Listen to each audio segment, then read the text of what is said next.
back to my channel. Hope you've all had a wonderful day. Today's video is a book haul. So if you've watched my channel and you've been with me for a while, you will know that every year me and my dad go to the NSPCC book fair at Homewood House in Colchester. It costs £1.50 to get in. You get a bag that you can sort of load up with books that you'd like, and then you can take it to their sort of till section at the end and you just buy the ones that you want. Now last year it was jam-packed. There were books everywhere, under the tables, literally everywhere. People were crawling, pushing, shoving. It was madness. This year there really weren't that many books in comparison to last year. There were none under the tables. It just wasn't as busy. Obviously, I managed to find a load of books that I wanted, so they are all in this bag. I'm going to show you what I picked up on this little haul, and again, when I finally get round to reading them, I will let you know what I thought of that book in my monthly favourites video. I realise I haven't done a monthly favourites for a little while, just because everything has gone on a bit crazy with the move, but that is where you will find my sort of book reviews. So yeah, let's get into it. So the first book, it's got like a little bit of paper in there, is called Grief Cottage, a novel by Gail Godwin, and this was it says an advanced reading copy. I'm not quite sure what that means, but I will just read you a little bit on the back. This was £1, I believe. Yep, this was £1. And it says, the haunting tale of a desolate cottage and the fragile thresholds where this life meets the next. From best-selling National Book Award finalist Gail Godwin. After his mother's death, 11-year-old Marcus is sent to live on a small South Carolina island with his great-aunt Charlotte, a reclusive painter with a haunted past. Tourists like to buy Charlotte's portraits of the empty beach cottage nearby, enchanted by its rustic desolation. The islanders call it Grief Cottage because a boy and his parents disappeared from it during a hurricane 50 years before. Their bodies were never found, and during his lonely hours while Aunt Charlotte is in her studio painting and keeping her demons at bay, Marcus visits the cottage daily, building up his courage by coming ever closer, even after the ghost of the boy who died seems to reveal himself. Full of curiosity and open to the unfamiliar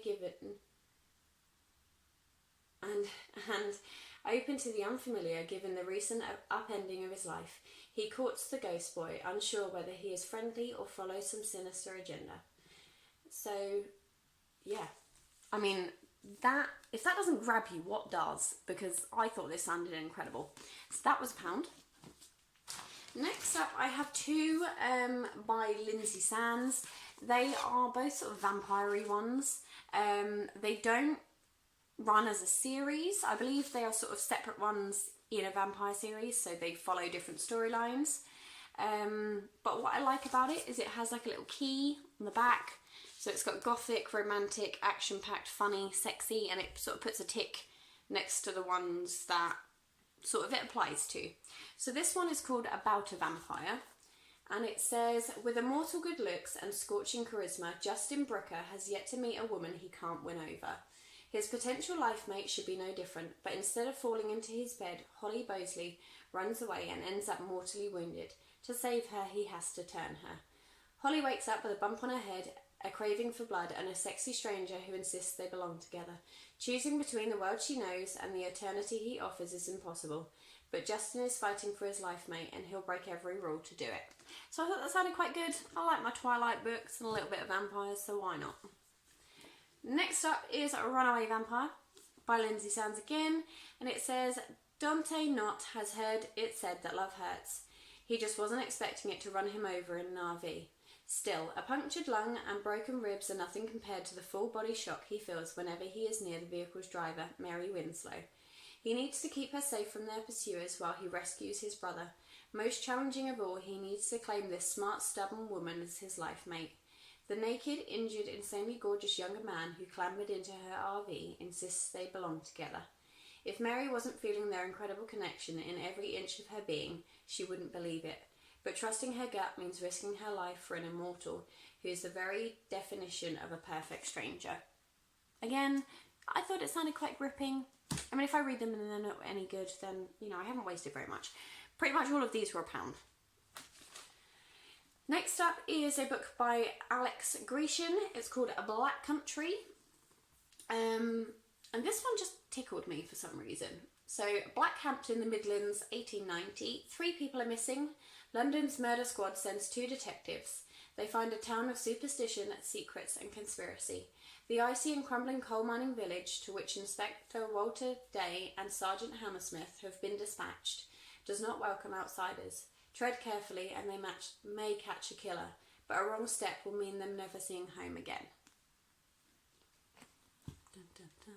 These all have a theme so far. We're starting to get to the girly ones. So this one is by Gervais Finn, A Lesson in Love. That's what it looks like.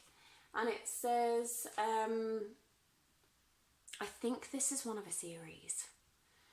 Because it says the 4th heartwarming, touching, wonderfully funny novel of life in Barton-on-the-Dale. So it might just be linked, like the other ones. Love is in the air in the little village of Barton-on-the-Dale. Anyone can see that Ashley Underwood and Emmett O'Malley are made for each other. They've just got to admit it to themselves. Meanwhile, on the other side of the village, an angry young boy struggles to believe in love. Head teacher Elizabeth Sterling faces a new challenge for the start of the school year, and a puritanical new vicar stirs up trouble. But as always, mixed in with the drama, there's plenty of gossip, laughter, friendship and love in Barton in the Dale. So yeah, that one's sort of one of a series, I believe. But that's okay. Okay, it's not a problem. This one is called Mr. Timothy by Lewis Bayard. And it says, so begins Lewis Bayard's enthralling tale of mischief and murder. The tiny Tim of Dickens' A Christmas Carol has now grown up. Having cast aside his crutches, he spends his nights dreading the Thames for dead bodies and the treasures in their pockets. Then he meets Philomena, a girl who clearly needs his protection, and Tim suddenly finds himself embroiled in a disturbing mystery. Through teeming markets, shadowy passages, and thick brown fog, this brilliant story dazzles at every turn. Dun, dun, dun. Now, A Christmas Carol is one of my favourite films. I haven't read the book yet, but I did buy that in my last haul. So yeah, when I saw this one, I was like, oh, I need that. We only have a few books left now. Like I said, there wasn't loads, but I did manage to find them. The next one is a book by Dolores Redondo. And this is The Invisible Guardian. I have to be honest, the cover really pulled me in on this one. I think it's really nice. And it says, the body of a teenage girl has been found on the banks of the river Baztan, the second in a month. Soon rumours are flying in the village of Elizondo. Is this the work of serial killer or something even more sinister? Inspector Amia Salazar leads the investigation, turning to the Basque country where she was born. Shrouded in mist and surrounded by forest, it conceals a terrible secret from Amia's childhood that has come back to haunt her. Facing the superstitions of the village, Amia must fight the demons of her past in order to catch the killer. But what is the dark presence she sensed lurking in the shadows? A lot of these have quite a sinister theme, not gonna lie. My girly books have sort of gone out of the window for this. Next up is quite a hefty book, and I believe this is actually one of a series again. But yeah, this book is pretty hefty. So this is Fallen by Lauren Kate, and it says, some angels are destined to fall. Instant, intense and weirdly familiar. The moment Luce looks at Daniel, she knows she has never felt like this before, except she can't shake the feeling that she has, and with him, a boy she doesn't remember ever setting eyes on. Will her attempt to find out why enlighten her or destroy her? Sorry, that was worded weirdly. But yeah, I thought it sounded good. Right, the last one is a little bit of a weird one. I've never actually seen it before.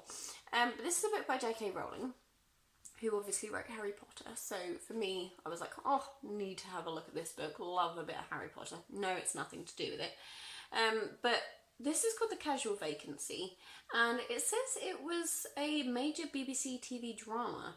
I have never watched it or heard of it. But yeah, when I saw it was written by J.K. Rowling, I was like, you know what, I enjoyed the Harry Potter books a lot. I read them all in like 2 weeks over the summer months. And I thought, why not give it a go? So this says, in the idyllic small town of Pagford, a councillor dies and leaves a casual vacancy, an empty seat on the parish council. In the election for his successor that follows, it is clear that behind the pretty surface, this is a town at war. Rich at war with poor, wives at war with husbands, teachers at war with pupils, Pagford is not what it first seems. From the smallest of elections in a sleepy British town, J.K. Rowling conjures an epic, emotional and compulsively readable tale that has had millions of readers hooked. So yeah, that is the last one in my book haul. I picked up 9 books this year. Like I said, wasn't very busy, so 9 is pretty good considering I wasn't very busy. But I think last year I had a good 15 or 20. There was a lot.